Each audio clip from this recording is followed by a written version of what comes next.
In the summer of 1540, a Spanish army stood outside a town of Mudbrick, 4 and 5 stories high in what is now western New Mexico. They had crossed a continent to get there. Roughly 300 mounted soldiers, footmen, priests, and more than 1,000 indigenous allies from central Mexico, marching for months through desert on the strength of a single report. The report said this place was one of 7 cities of gold. What the soldiers were looking at was a Zuni pueblo called Hawikuh, multi-story adobe apartments, storerooms of corn, turquoise worked and traded in quantity. No gold, no silver, no jeweled walls. The man leading the army was wounded within the hour, knocked off a ladder by a thrown stone, and had to be dragged clear by his own soldiers while the attack proceeded without him. The gold was never there, it had never been there. And the document that sent an army across a continent to find it had been written by a friar who, according to his own account, never set foot inside the town he was describing. This is the story of how a rumor became an invasion, and what the Zuni were actually doing while it happened to them. Start with the man who was killed first, because without him, none of the rest happens. His name, as the Spanish recorded it, was Estevanico, sometimes rendered Esteban. He was a black man, born in Morocco, enslaved and taken to the Spanish colony of Florida in 1527 as part of an expedition of some 600 men. That expedition collapsed almost immediately. Storms, disease, hostile encounters, and starvation reduced it. Over 8 years of wandering across the Gulf Coast and the interior of the continent to 4 survivors. Estevanico was one of them. The other 3 included a Spanish nobleman named Alvar Núñez Cabeza de Vaca, who later wrote an account of the ordeal that is one of the strangest documents in early American history. 4 men on foot working their way west across a continent that had never seen a European, sometimes as captives, sometimes as traveling healers whom local peoples fed and passed along from group to group. Understand what that journey actually was, because it is easy to say 8 years and move on. These 4 men crossed, on foot, some large fraction of the continent that would become the southern United States and northern Mexico, dependent at every stage on the willingness of people who owed them nothing to feed them, guide them, and pass them along. Cabeza de Vaca's own account describes long stretches as a captive, other stretches as a trader moving goods between groups, and eventually as something closer to a healer, performing rites that the people he traveled among came to expect of him. Estevanico, by every account, became particularly fluent in reading unfamiliar situations and languages along that route, which is exactly why he was chosen to go first when the next expedition set out. They reached Mexico City in 1536, and they brought back stories, vague accounts gathered secondhand along the way of large towns somewhere to the north. That was enough. The Spanish viceroy, Antonio de Mendoza, had just watched fortunes made in the conquest of the Aztec and Inca empires. A story about large towns to the north, however thin, was worth investigating. In March of 1539, Mendoza sent a Franciscan friar named Marcos de Niza north to find out what was there, because Estevanico was the only man in the colony who had already walked that ground. He went along effectively as the expedition's guide, and because he did not read or write effectively as its native language negotiator too. Marcos sent Estevanico ahead as the advance scout, with an arrangement between them. If Estevanico found something significant, he would send back a cross made of wood. The size of the cross would signal the size of the discovery. The cross that came back was, according to the account, the size of a man. Marcos hurried north to see what had been found. He never got there. Somewhere near a Zuni town called Hawikuh in May of 1539, Estevanico was killed. If this kind of investigation is worth your time, subscribing helps. The Spanish version and the account preserved in Zuni tradition disagree on the details, and it is worth being honest about that disagreement, rather than picking the version that reads best. Some Spanish-derived accounts describe Estevanico behaving badly on approach, demanding turquoise and women, and being killed for insulting conduct. Zuni oral tradition, by contrast, centers on an object. Estevanico is remembered as having sent ahead a gourd rattle, decorated with red and white feathers as a token of his approach. To the party that received it, that object did not read as a greeting. Certain feather patterns carried specific meaning in the region, and there are accounts suggesting this one was recognized as a symbol of hostile intent, possibly associated with peoples the Zuni had reason to be wary of. He was held. According to some tellings, he crossed a line of sacred cornmeal that marked a ceremonial boundary at a moment when the town was engaged in religious observance. He was killed near the pueblo of Kayakima. We genuinely do not have a single uncontested account of what happened. What we have is a Spanish record, written by men who were not there and were reporting what frightened survivors told them, and a Zuni account, carried orally for centuries before anyone with a pen thought to write it down carefully. They do not fully agree, and no living witness is available to settle it. What is worth noticing is who kept his memory. It was not the Spanish administrative record, which treated him as an incident. It is Zuni oral history and ceremonial tradition that has carried an account of Estevanico for close to 500 years. The people usually blamed for his death are the same people who did not let him disappear.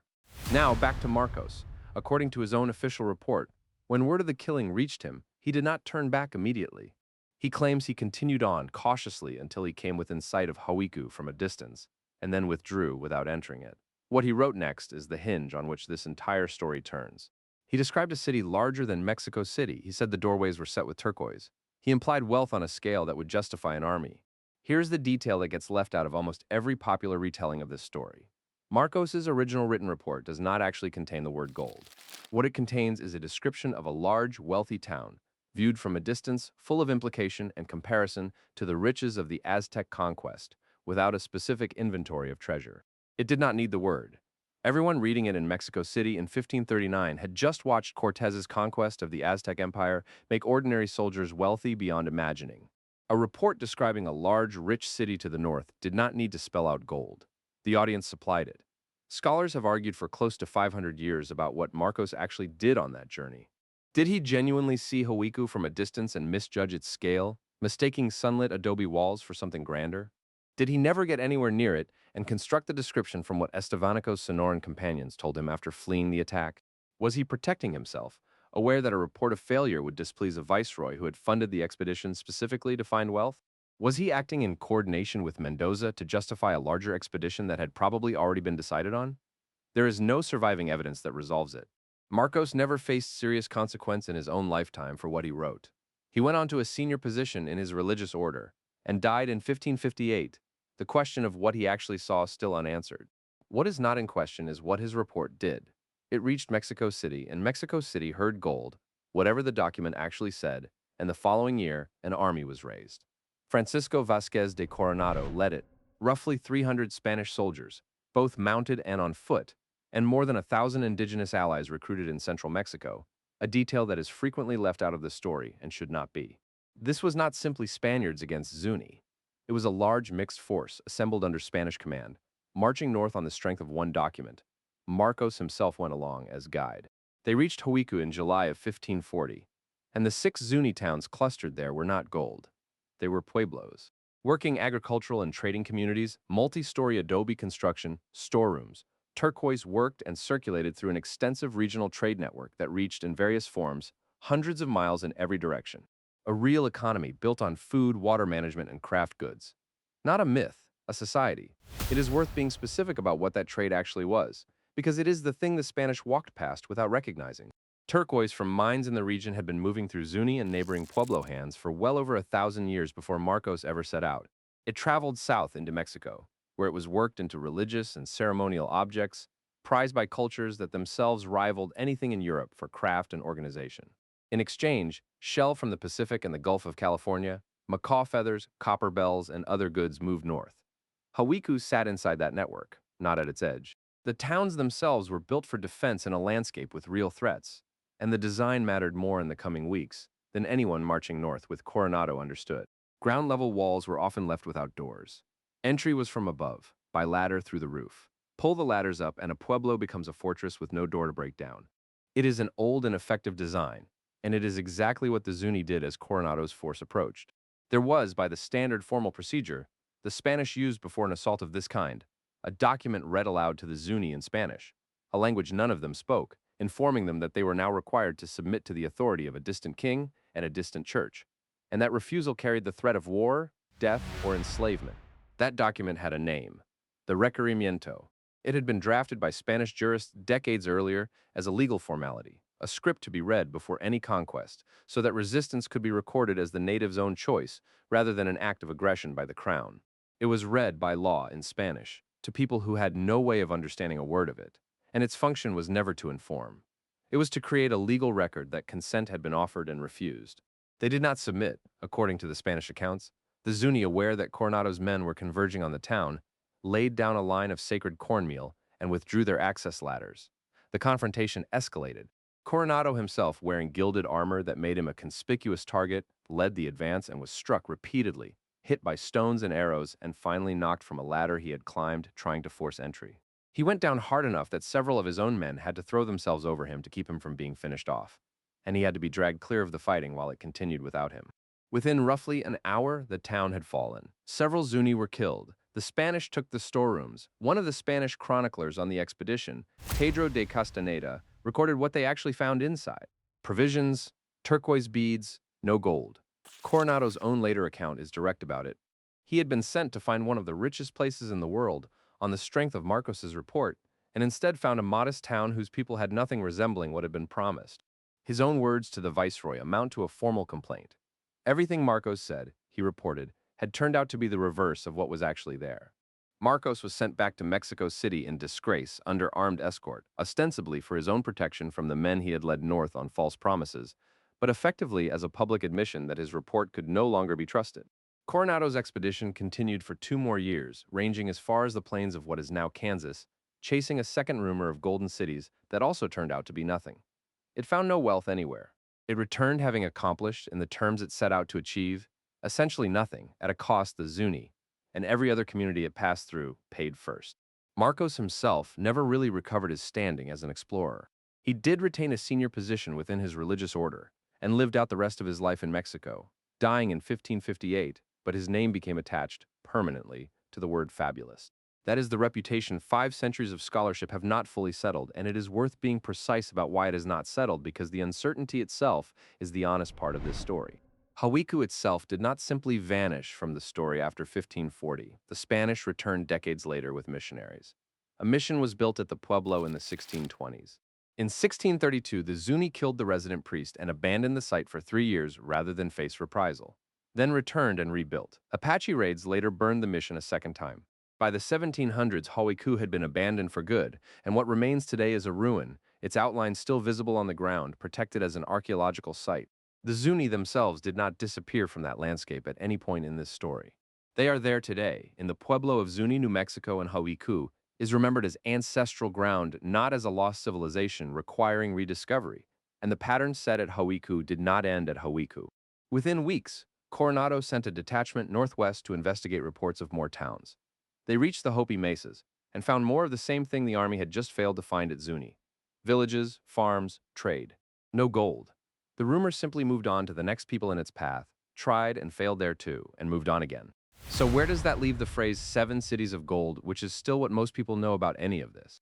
It survived the 1540s completely intact because the failure of one expedition to find gold somewhere never seems to persuade anyone that gold was not somewhere else.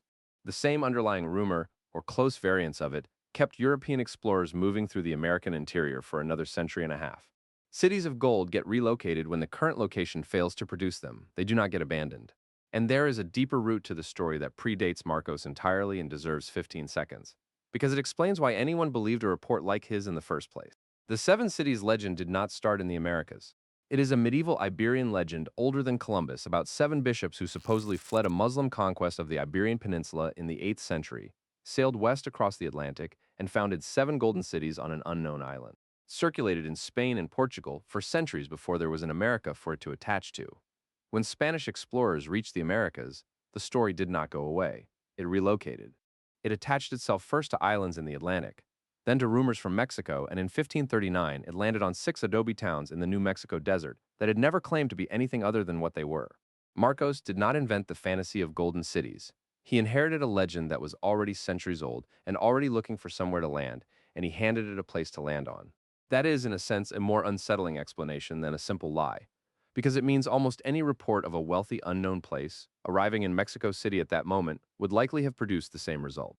The demand for the story existed before the evidence did, which brings us to what is actually still argued about, because there is a real open question here, not a manufactured one. Nobody disputes that Hawikuh was not a city of gold. That is settled, confirmed the moment Coronado's men walked into it. What remains genuinely contested is what happened inside Marcos de Niza's own head and his own itinerary between the killing of Estevanico and the writing of his report. Whether he saw the pueblo from a distance and honestly misjudged what he was looking at, whether he never came close and constructed his account from secondhand fear and rumor, whether he calculated deliberately that a mediocre report would end his career while an exciting one would advance it. Historians have taken each of these positions seriously for centuries, and the primary documents do not settle it. And there is a second thing worth sitting with, which the gold story tends to crowd out entirely. Before any Spaniard arrived, the Zuni already had what the Spanish came looking for, in the only form it actually existed. not gold, a functioning economy. Turquoise mined, worked, and traded across an enormous network. Storable, defensible agriculture in one of the harshest environments in North America. Architecture built to be entered from above and sealed from below, which is precisely the design that turned Coronado's assault into a fight for a ladder. None of that registered as wealth to men who had just watched Cortez melt down an empire's gold. It was the wrong kind of riches to be seen as riches at all. The gold was never at Hawikuh. What was at Hawikuh were people who had built a working society in a hard place, defended it as best they could against an army that outnumbered them by more than 10 to 1, survived the occupation that followed, survived the missions and the raids and the abandonment that came after that, and are still there today, on the same ground, 5 centuries later. The soldiers who came looking for treasure left with nothing. The people they came to rob are still standing where they always stood,